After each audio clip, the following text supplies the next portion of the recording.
another thing, and that is that there's far more traffic than the streets were meant to ever cope with.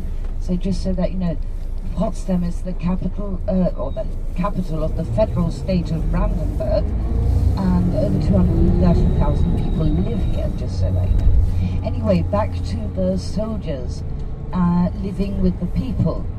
Well, obviously, both the poor families as well as the wealthy families were really very intent upon making sure that these soldiers stayed well away from their daughters. Or vice versa. I guess it did depend upon the daughters, but that's beside the point. The point is that the Soldier King knew that the parents would fail dismally. And that's why, at the same time, he had an enormous orphanage built. And true enough, as he predicted, an unbelievable mass of children were born all over the place, all of a sudden, and then very discreetly handed over to this orphanage in the dead of night. And the little girls were drilled to become the ultimate seamstresses in charge of sewing the uniforms. The little boys were drilled to become the ultimate soldiers.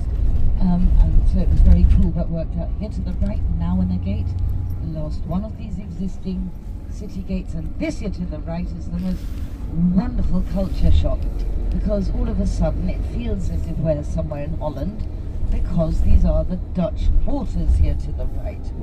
And the Soldier King had spent a lot of time in Holland when he was young, and the Dutch were not only the most skilled people when it came to drying up swamps, obviously, but also they were by far the most superior craftsmen of their age.